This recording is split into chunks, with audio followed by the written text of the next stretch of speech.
해요? 하나님 아버지, 지난 한 주도 은혜 가운데 또 살게 하시고 이제 한 주를 또 마무리하는 날, 우리가 이 아침을 말씀과 기도로 하나님과 동행하는 가운데 또 한 주의 마지막 날을 시작하게 하시니 감사합니다. 우리가 흩어진 교회로 살았던 지난 한 주 동안 예배의 자리에서 받았던 은혜와 감동으로 우리의 삶의 자리를 빛과 소금으로 살아냈는가를 묻는 가운데 다시금 성령 하나님의 깊은 임재하심과 주시는 은혜를 가슴에 담고 우리 삶을 돌아보고 또한 새로운 한 주를 은혜 가운데 시작하기를 갈망하며 오늘을 보낼 수 있도록 은혜 위에 은혜를 더하여 주옵소서. 하나님 아버지, 지난 한 주 동안 교회의 여러 가지 복잡한 공사들을 은혜 가운데 인도하셨고 또한 마무리 단계로 접어들게 하심을 감사드립니다. 이 모든 것들을 통해서 사랑하는 교회가 한층 더 하나님 앞에 아름답고 건강하게 세워져 가며 예배하는 심령들이 또 평안한 가운데 하나님을 향한 전적인 헌신과 아름다운 은혜를 사모함으로 나아갈 수 있도록 그리 역사하여 주시옵소서. 특별히 아버지 하나님, 내일은 거룩한 주일입니다. 모여 예배하는 모든 자리마다 성령의 임재하심과 또한 찾아오셔서 은혜 주심과 또한 모여있는 모든 성도들이 함께 나누는 가운데 주어지는 충만함을 경험하는 복된 주일이 되게 하옵소서. 말씀 앞에 서겠습니다. 겸손함으로 서고 말씀을 가슴에 담길 소원하는 갈망으로 하나님을 만나며 우리가 살아가는 모든 삶의 자리를 말씀의 터 위에 세워가는 아름다운 심령들이 되게 하옵소서. 감사드리며 예수님의 이름으로 기도하옵나이다. 아멘. 오늘 보실 하나님의 말씀은 사무엘상 5장입니다. 5장 1절 말씀부터 12절까지 같이 보겠습니다. 구약성경 415면 사무엘상 5장 1절부터 12절까지 제가 읽을 때에 눈으로 같이 읽어주시기 바랍니다. 블레셋 사람들이 하나님의 궤를 빼앗아 가지고 에벤에셀에서부터 아스돗에 이르니라. 블레셋 사람들이 하나님의 궤를 가지고 다곤의 신전에 들어가서 다곤 곁에 두었더니 아스돗 사람들이 이튿날 일찍 일어나 본즉 다곤이 여호와의 궤 앞에서 엎드러져 그 얼굴이 땅에 닿았는지라. 그들이 다곤을 일으켜 다시 그 자리에 세웠더니 그 이튿날 아침에 그들이 일찍 일어나 본즉 다곤이 여호와의 궤 앞에서 또다시 엎드러져 얼굴이 땅에 닿았고 그 머리와 두 손목은 끊어져 문지방에 있고 다곤의 몸뚱이만 남았더라. 그러므로 다곤의 제사장들이나 다곤의 신전에 들어가는 자는 오늘까지 아스돗에 있는 다곤의 문지방을 밟지 아니하더라. 여호와의 손이 아스돗 사람에게 엄중히 더하사 독한 종기의 재앙으로 아스돗과 그 지역을 쳐서 망하게 하니 아스돗 사람들이 이를 보고 이르되 여호와의 신의 궤를 우리와 함께 있지 못하게 할지라. 그의 손이 우리와 우리 신 다곤을 친다 하고 이에 사람을 보내어 블레셋 사람들의 모든 방백을 모으고 이르되 우리가 하나님의 신의 궤를 어찌하려 하니 그들이 대답하되 이스라엘 신의 궤를 가드로 옮겨 가라 하므로 이스라엘 신의 궤를 옮겨갔더니 그것을 옮겨간 후에 여호와의 손이 심히 큰 환난을 그 성읍에 더하사 성읍 사람들의 작은 자와 큰 자를 다쳐서 독한 종기가 나게 하신지라. 이에 그들이 하나님의 궤를 에그론으로 보내니라.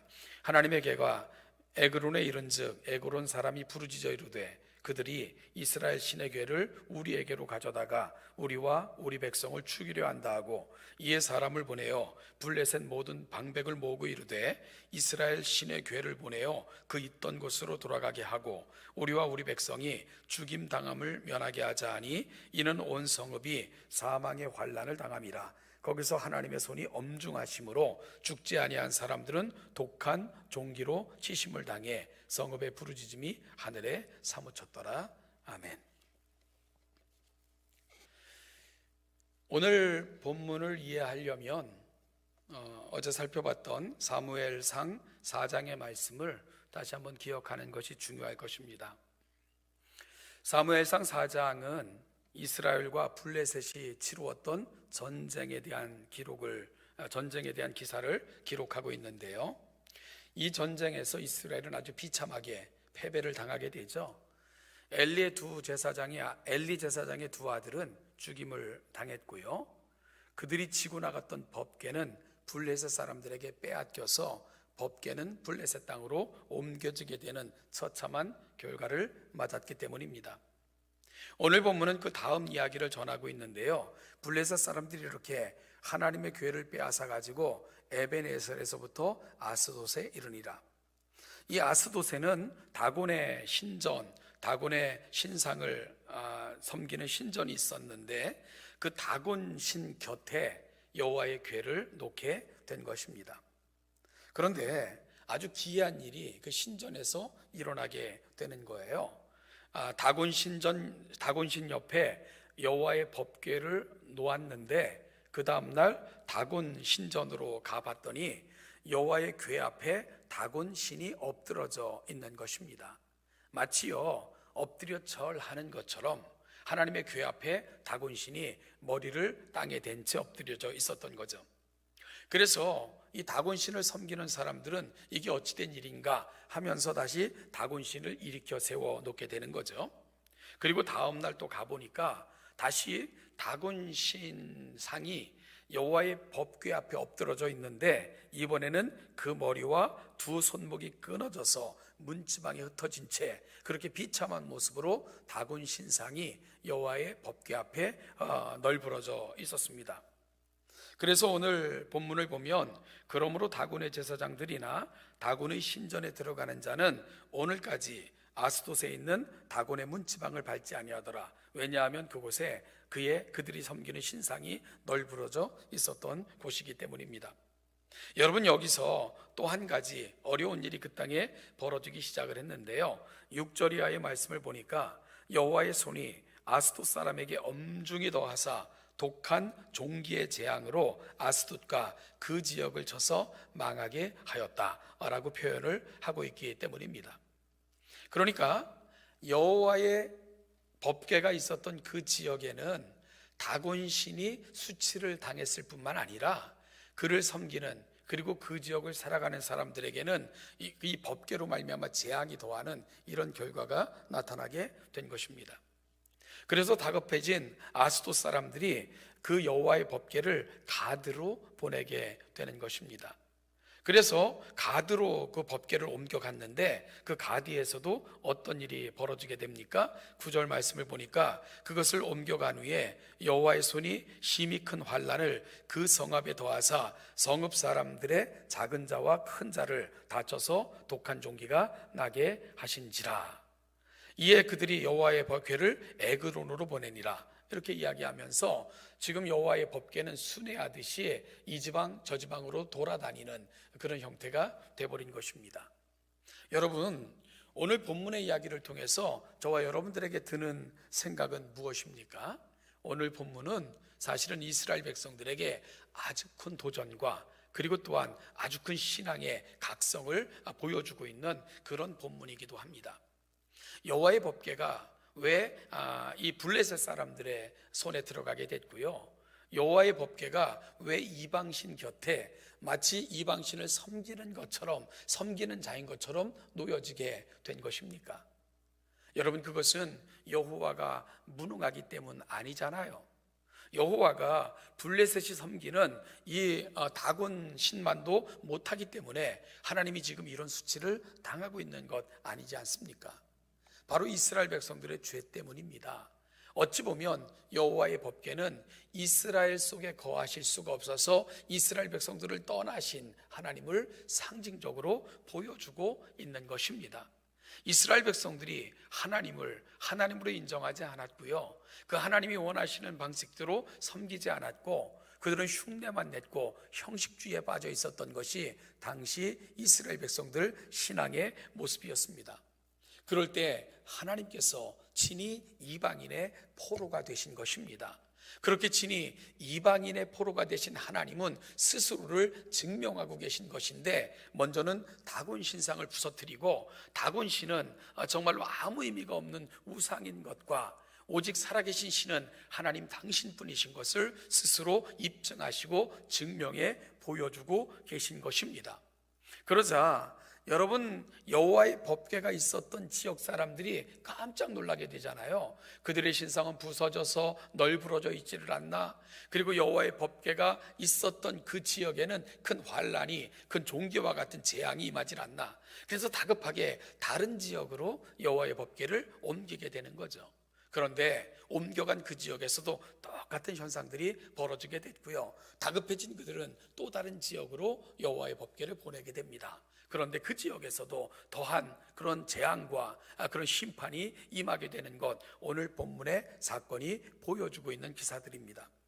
여러분, 어찌 보면 하나님께서는 내 백성이 하나님을 보여주지 않고 하나님의 영광을 선포하지 않자 스스로 이방인의 포로가 되셨을 뿐만 아니라 그 이방인의 전 지역을 다니시면서 살아계신 하나님, 홀로 유일하신 그 하나님을 스스로 입증해 내고 계신 것, 오늘 본문이 보여주고 있는 놀라운 사실이라는 것입니다. 여러분, 우리는 이와 같은 하나님의 하나님 되심, 스스로 포로가 되셔서 스스로를 증명해내시는 슬픈 이야기들을 곳곳에서 듣게 됩니다.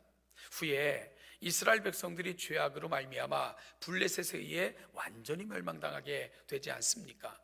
그래서 이스라엘 백성들이 블레셋의 포로가 된 것, 그래서 이스라엘 백성들은 포로된 땅에서 하나님을 향하여 부르짖어 원망을 해요. 하나님은 능력이 없으신가? 이방 신만도 못하신가? 왜 자기 백성을 보호하지 못하고 이방인의 포로로 끌려가게 하셨는가? 불평하며 원망합니다. 그럴 때 하나님께서는 그들에게 들려준 음성이 바로 내 백성이 나를 드러내지 않고 내 백성이 나를 인정하지 않을 때 스스로 이방인 가운데 걸어 들어가셔서 그 이방인들로 하여금 살아계신 하나님을 스스로 보게 하시고 후에 그 이방인들의 입을 통해 살아계신 하나님을 고백하도록 만든 것입니다. 그래서 이스라엘 백성들이 고국에서 회개했기 때문이 아니라 바로 그 하나님이 스스로를 증명하실 때 이방 왕의 입을 통해서 살아계신 신은 오직 하나님뿐이시며 그 백성들을 돌아가게 해야 된다 해서 이방인의 입으로 하나님을 인정함과 그 백성들을 돌아가게 만드는 이 위대한 역사를 스스로 성취해 내신 것을 우리는 이스라엘의 역사를 통해서 확인받게 되는 것입니다.